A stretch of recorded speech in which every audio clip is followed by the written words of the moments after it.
Hello प्यारे बच्चों, कैसे हो आप लोग। आप आशा करती हूँ आप लोग बहुत अच्छे होंगे। आप सभी का मेरे यूट्यूब चैनल पे स्वागत है। आज मैं आप सभी को चैप्टर 1 क्लास 10th का चैप्टर 1 एक्सरसाइज 1.1 समझाऊंगी। उससे पहले मैं आप सभी को एक थॉट सुनाती हूँ। शिक्षा की जड़ें कड़वी होती है, शिक्षा की जड़ें कड़वी होती है, लेकिन फल मीठा होता है। इसी के साथ हम अपना चैप्टर शुरू करते हैं। Chapter 1 real number class 10th exercise 1.1। चलें सभी बच्चे चैप्टर 1 को ध्यान से समझें। एक्सरसाइज 1.1।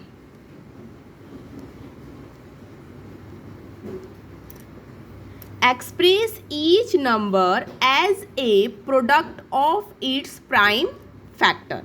ठीक है, इसमें कहा है कि हमें इस नंबर के क्या निकालना है, प्राइम फैक्टर निकालना है। तो प्यारे बच्चों, हमारा जो क्वेश्चन नंबर 1 है वो है 140। 140 का हमें क्या करना है, प्राइम फैक्टर निकालना है। चलो देखो प्राइम फैक्टर कैसे निकलता है। सबसे पहले हम क्या करेंगे, प्राइम फैक्टर निकालने के लिए हम यहाँ पे लिखते हैं 140।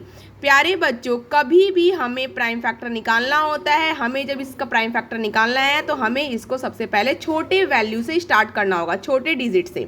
जैसे कि मान लो 140 है, काफ़ी बच्चे क्या करते हैं, इसको 7 से कर देते हैं, लेकिन ये गलत है। हमें इसको सबसे पहले छोटे नंबर से सॉल्व करना है। सबसे पहले हम क्या करेंगे, 2 से। 2 की टेबल में 140 कितने पे आता है, तो 2 की टेबल में 140 70 पे आता है। 2 7 40, 0 का 0। अब ये 70 आ गया। अब 70 किसकी टेबल से जाता है, ये देखो 2 की टेबल में 70 कितने पे आता है, 35 पे। इसी तरह हम आगे करेंगे 35।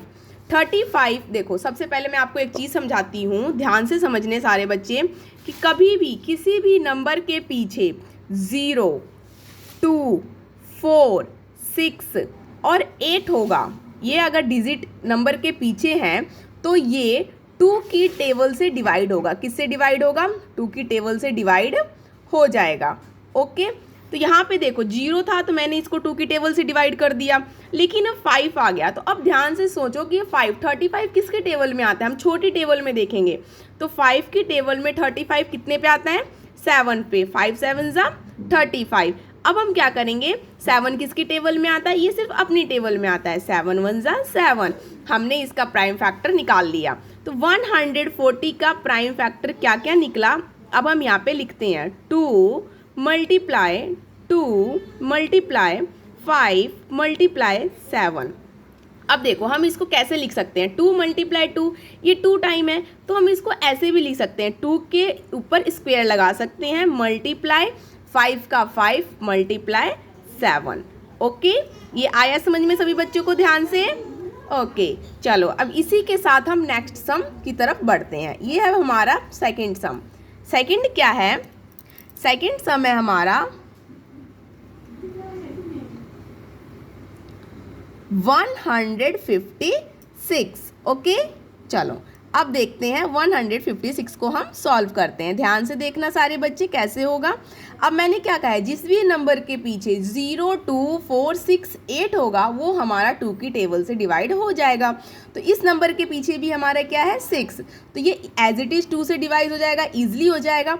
तो 2 की टेबल में 15 नहीं आता है, एक ईजी ट्रिक बताती हूँ, 2 की टेबल में 15 नहीं आता, 14 आता है। कितने पे आता है, 2 7 14। और इसमें का एक नंबर बच गया तो हम इसमें एक नंबर ऐड कर देंगे तो ये क्या हो जाएगा, 16। 2 की टेबल में 16 कितने पे आता है, 2 8 16।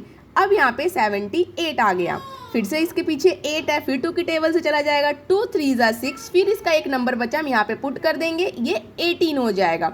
2 9 18, तो कितने पे गया, 39 पे। अब इस 9 आ गया तो 9 अभी किसकी टेबल से जाएगा, 3 की टेबल से। 3 1 3, 3 3 9, और 13 सिर्फ और सिर्फ अपने ही टेबल में आता है, तो 13 1 13। तो हमने 156 का भी प्राइम फैक्टर निकाल लिया। 156 का प्राइम फैक्टर क्या निकला, 2 मल्टीप्लाई 3 मल्टीप्लाई 13। मैंने आपको इस वाले सम में क्या समझाया था कि जो नंबर ज़्यादा टाइम है हम उसके ऊपर स्क्वायर लगा सकते हैं। फिर से यहाँ पे जो 2 है वो 2 टाइम है, तो हम इसको ऐसे लिख सकते हैं 2 इसके ऊपर स्क्वायर मल्टीप्लाई 3 मल्टीप्लाई 13। ओके, अभी हम बढ़ते हैं थर्ड सम की तरफ। ध्यान से देखना सारे बच्चे। अब हमारा थर्ड सम देखो, थर्ड सम है हमारा 3825। ठीक है, 38 और 25। चलो अब इसको हम सॉल्व करते हैं।